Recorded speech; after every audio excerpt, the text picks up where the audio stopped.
Hello বন্ধুরা, কেমন আছেন সবাই? আশা করি সবাই ভালো আছেন। আমাদের আজকের গল্প অরোরা পর্ব 15, লেখা সামিয়া খান। তলপেটের ব্যথায় ছটফট করছে অরোরা। না বসে শান্তি পাচ্ছে না দাঁড়িয়ে। সারা রাত না ঘুমানোর দরুন চোখের পাতাগুলো পাথরের সমান ভারী লাগছে। সব কিছু মিলিয়ে অসহ্য এক যন্ত্রণায় থরথর করে কাঁপছে সে। সকাল 9টা বাজে।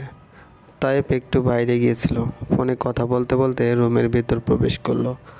অরোরা তখন মেঝেতে বসে বিছানার চাদর এক হাতে আঁকড়ে ধরে কাঁদছে। কি হয়েছে অরোরা? কি হলো? অরোরাকে ধরে বিছানায় বসালো তায়েব। পেটের ব্যথা মনে হয় এখন নিয়ন্ত্রণের বাইরে চলে গিয়েছে।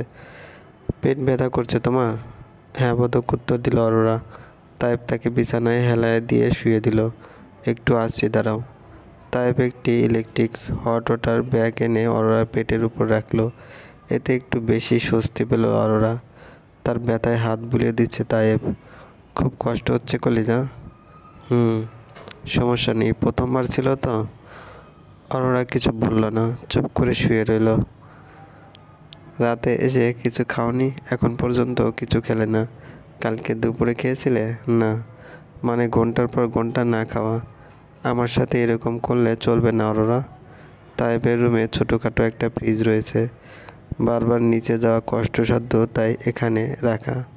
ফ্রিজ থেকে কিছু পেস্ট্রি বের করে আনলো তায়েব। উঠে বসো, খাবে এখন। খাওয়ানোর পর অরোরাকে ঘুমের ওষুধ খাইয়ে ঘুম পাড়িয়ে দিল। তায়েব নিজেও পাশে শুয়ে পড়ল। রাতে ঘুম হয়নি তারও। ইমতিয়াজ আজকে হসপিটালে যায়নি তার বাবার জন্য। আজকে নাকি অরোরার বাড়ির লোকেরা আসবে এবং সামনে যে অনুষ্ঠান হবে তার ব্যাপারে বিস্তারিত আলোচনা করবে। ইমতিয়াজ চাইলে যেতে পারতো, কিন্তু কারো মন ক্ষুণ্ণ করে সে কখনো কিছু করতে চায় না। ড্রয়িং রুমে বসে সে টিভি দেখছিল। এমন সময় অরোরা নিচে নেমে এলো। 2 ঘন্টার ভালো ঘুম দিয়েছিল সে। ইমতিয়াজ একবার তার দিকে তাকিয়ে পুনরায় টিভির দিকে দৃষ্টিপাত করলো। কেন যেন এই মেয়েটাকেও তার অসহ্য লাগে।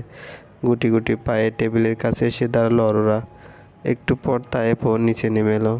কী হলো, দাঁড়িয়ে রয়েছো কেন? টেবিলে বসো, তেমন কিছু খাওনি? তায়েব অরোরাকে সাথে নিয়ে টেবিলে বসে পড়ল।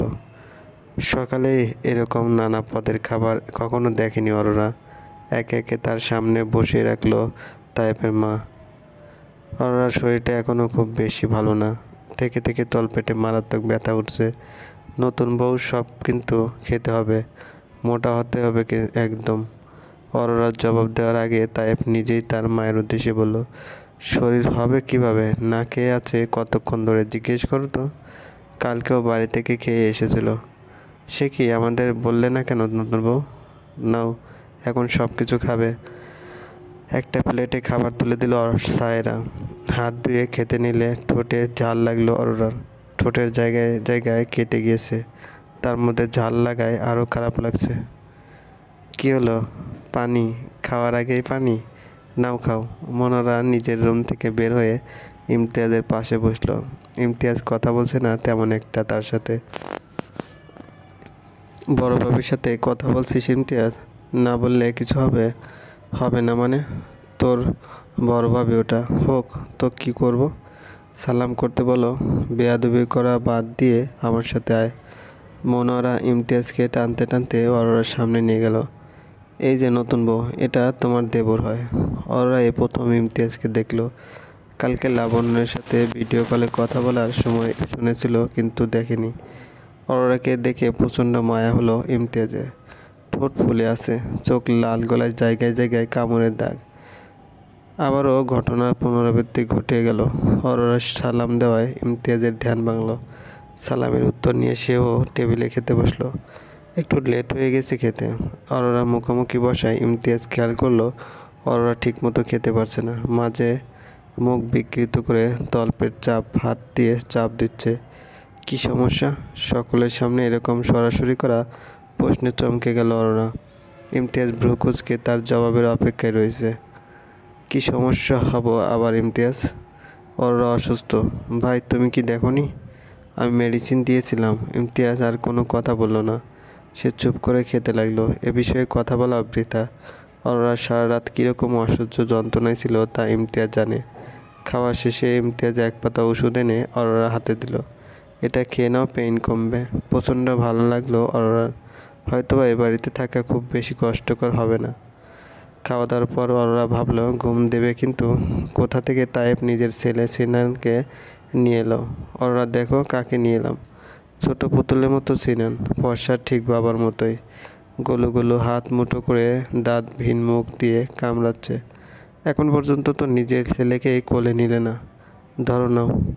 হাত বাড়িয়ে অরোরা বাচ্চাটাকে কোলে তুলে নিল। নরম নরম উষ্ণ হাত পাগুলো বেশ ভালোই লাগলো অরোরার। গোল চোখ দিয়ে অদ্ভুত চোখে সিনান মায়ের দিকে তাকিয়ে রয়েছে। মনে হচ্ছে বাবুর মাকে পছন্দ হয়েছে। ওর নাম কি? সিনান তায়েব আহমেদ। দেখতে কিছুটা প্রিয়তার মতোই। মাকে মনে করো না? প্রথম প্রথম প্রচুর কাঁদতো, এখন আমার মায়ের সাথে অভ্যস্ত হয়ে গেছে। তুমি কিন্তু বেশিরভাগ ওকে নিজের কাছে রাখবে। ও থাকবে আমার কাছে? কেন থাকবে না? তুমি তোর মা, কিন্তু রাতে রাখবে না, কারণ তুমি নিজেই বাচ্চা, সামলাতে পারবে না। তাইবের এমন কথায় বড্ড হাসি পেল অরোরা। লোকটা বলছে অরোরা নাকি বাচ্চা। যদি এতে বাচ্চার ভয় থাকে তবে দিনের বেলা কেন রাখতে বলছে? তখন কি সে বড় থাকবে নাকি? আবার এত সমস্যা হলে বিয়ে কেন করলো? এইসব প্রশ্ন অরোরা তাইবকে করতে পারে, কিন্তু করবে না। তাইবকে এরকম প্রশ্ন করলে সবসময় তার ফল ভালো হয়নি।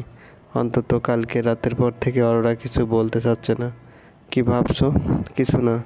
তোমার পরিবার রওনা দিয়েছে শুনলাম। একটা কথা বলি অরোরা। বলেন। তোমার পরিবারের সাথে একটু কম মিশবে, এটা আমার অর্ডার। কেন? দেখো, আমি এমন নয় যে শ্বশুরবাড়ির লোক পছন্দ করি না।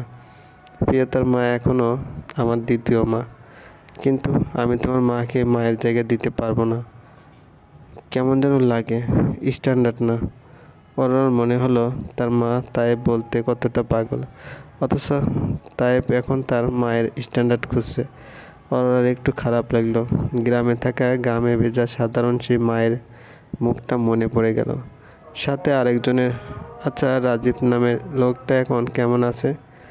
নিজের উড়োজাহাজের মতো সাইকেল নিয়ে নিশ্চয়ই রাস্তায় ঘুরে বেড়াচ্ছে। অরোরা পরিষ্কার সে দৃশ্য কল্পনা করতে পারল। চলবে।